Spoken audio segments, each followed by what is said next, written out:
Hi friends, ఈ వీడియోలో మనము రోజువారీ రాశి ఫలాలలో మకర రాశి వారి గురించి తెలుసుకుందాం. అంతకన్నా ముందు చిన్న రిక్వెస్ట్ ఫ్రెండ్స్, ఈ వీడియో మొదటగా చూస్తున్నట్లయితే లైక్ చేయండి, షేర్ చేయండి, అలాగే సబ్స్క్రైబ్ చేయడం అసలు మర్చిపోవద్దు. మీ యొక్క సపోర్ట్ నాకు ఎంతో అవసరం. ఇక ఉద్యోగస్తులు ఎవరైతే ఉన్నారో తాము పనిచేసే చోట ఉన్నతాధికారుల ఆదరణను పొందుతారు. ఇక కుటుంబ పెద్దల ఆరోగ్య విషయంలో జాగ్రత్త అవసరం. ఔషధ సేవనం చేయండి, తగ్గకపోతే వైద్య సంప్రదింపులు చేయడం మీకు మేలు చేస్తుంది.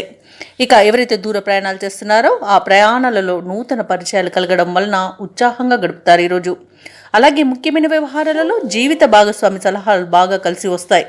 అలాగే నిరుద్యోగులు ఎవరైతే ఉద్యోగ ప్రయత్నాలు చేస్తున్నారో వారు శుభవార్తలను అందుకుంటారు.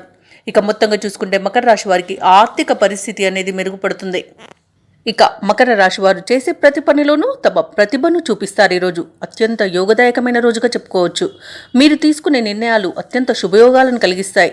ఇక వ్యాపారస్తులు ఎవరైతే ఉన్నారో వారికి వ్యాపార లాభం అనేది కనబడుతుంది. భూక్రయ విక్రయాలలో ఎవరైతే రియాల్టర్స్ ఉన్నారో వారు మంచి లాభాలను అందుకుంటారు. ఇక కోర్టు కేసుల విషయంలో కూడా అనుకూలత అనేది ఏర్పడుతుంది. వ్యవసాయదారులకు పంట లాభం అనేది కనబడుతుంది. అలాగే ఎవరైతే షేర్ మార్కెట్లలో పెట్టుబడులు పెడుతున్నారో వారికి కూడా లాభాలు లభిస్తాయి. అలాగే ఈరోజు మకర రాశి వారు తమ మాట తీరుతో అందరినీ ఆకట్టుకుంటారు. ఇక నూతన కార్యక్రమాలను చేపడతారు. ఆర్థిక పరిస్థితి ఆశాజనకంగా ఉంటుంది. సన్నిహితులతో సంతోషంగా గడుపుతారు.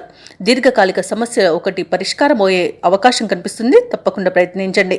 ఇక వ్యాపార వాణిజ్యవేత్తలు ఎవరైతే ఉన్నారో వారు వ్యాపారాలలో నూతన ప్రణాళికలను అమలు చేయడం వలన మంచి లాభాలను అందుకుంటారు. ఇక ప్రభుత్వ ఉద్యోగస్తులు ఎవరైతే ఉన్నారో వారికి బాధ్యతలు అనేవి సమర్థవంతంగా నిర్వహించగలుగుతారు. ఈరోజు వైద్యులకు, రాజకీయ వర్గాల వారికి మంచి గుర్తింపు అనేది లభిస్తుంది. విద్యార్థులు కొత్త అవకాశాలను దక్కించుకుంటారు. ముఖ్యంగా మహిళలకి సంతోషకరమైన వార్తలనేవి అందుతాయి.